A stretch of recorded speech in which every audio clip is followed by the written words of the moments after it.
ഇനി വീട്ടിൽ പരത്താൻ വേണ്ടിയിട്ട് പുതിയതായിട്ട് എന്ത് മേടിച്ചു കൊടുക്കാം എന്നുള്ള ആലോചനയാണ് ഇപ്പോൾ നിങ്ങൾ കണ്ടുകൊണ്ടിരിക്കുന്നത്. അതന്നെ കുട്ടികൾക്കുള്ള നെക്സ്റ്റ് ടോയ്. അപ്പോൾ അത് നോക്കുകയാണ്. അപ്പോൾ ഏത് മേടിക്കും എന്നുള്ളൊരു കൺഫ്യൂഷനാണ്. ഓരോന്നെടുത്ത് നോക്കുന്നുണ്ട്. എങ്ങനെയാണ് കുട്ടികളെ എൻഗേജ് ചെയ്ത് ഇരുത്താൻ പറ്റുമോ, യൂസ്ഫുള്ളാണോ എന്നൊക്കെ ഇങ്ങനെ നോക്കി ഇവിടെയാണെങ്കിൽ കണ്ടമാനം കളക്ഷൻസും ഉണ്ടാവുന്നുണ്ട്. ഏത് നോക്കിയാലും പിന്നെ അടുത്ത് കാണുമ്പോൾ കയ്യിലുള്ളത് വെച്ചിട്ട് അടുത്ത് പോയി എടുക്കും.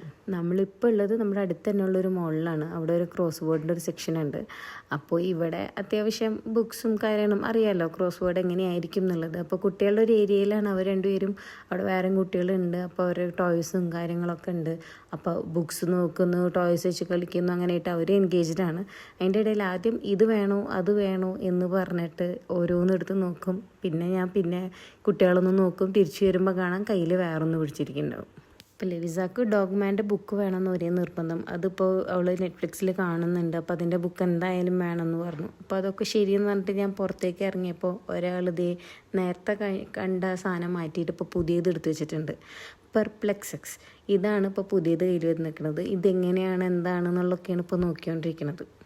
ഇവിടെ ഒരാൾ കഷ്ടപ്പെട്ട് തിരിച്ചും മറിച്ചിട്ടൊക്കെ നോക്കുന്നുണ്ട് ഇത് എങ്ങനെയാണ് അവർക്ക് പറ്റുമോ എന്നുള്ളതൊക്കെ.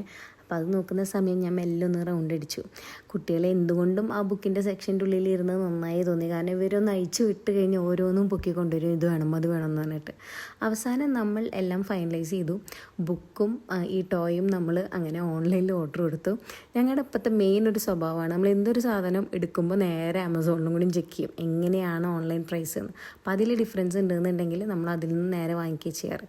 നിങ്ങൾ ഇതുവരെയായിട്ട് അങ്ങനെ ചെയ്തിട്ടില്ല എങ്കിൽ ഇനി മുതൽ അങ്ങനെ ഒന്ന് ചെയ്ത് നോക്കട്ടോ.